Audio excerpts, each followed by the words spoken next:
एक बार शादी के बाद पहली बार मिके आई बेटी जब वापस ससुराल जाने लगी तो माँ बाप ने उसे बहुत से तोहफे तोवाइफ दिए, जिसमें बाप ने बेटी को एक अगरबत्ती का पैकेट भी दिया और उससे कहा कि बेटी तुम जब भी नमाज पढ़ो या दुआ करो तो इस अगरबत्ती को जरूर जला लेना। जैसे ही वो ससुराल पहुंची तो सास ने बहू के घर से आए तोहफों को हसद भरी निगाह से देखा और जब उसकी नजर अगरबत्ती के पैकेट पर पड़ी तो मन ही मन में हंसने लगी कि भला कौन सा बाप अपनी बेटी को तोहफे में अगरबत्ती का पैकेट देता है। सुबह जब बेटी नमाज के लिए उठी तो उसने बाप के दिए अगरबत्ती के पैकेट को खोला तो उसमें से एक चिट्ठी भी निकली जिसमें लिखा था कि बिटिया, ये अगरबत्ती खुद तो जलती है लेकिन अपनी महक से पूरे घर को महका देती है।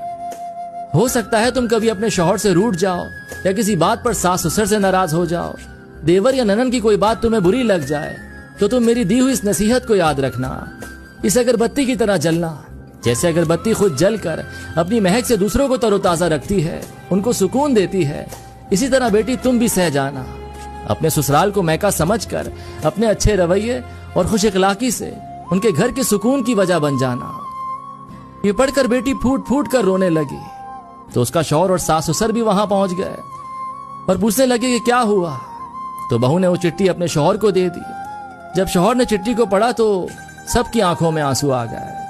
सास ने अपनी बहू को गले से लगा लिया और अपने बेटे से कहा कि इस चिट्ठी को फ्रेम करा लाओ। ये चिट्ठी किसी बाप का अपनी बेटी को दिया हुआ अनमोल तोहफा है।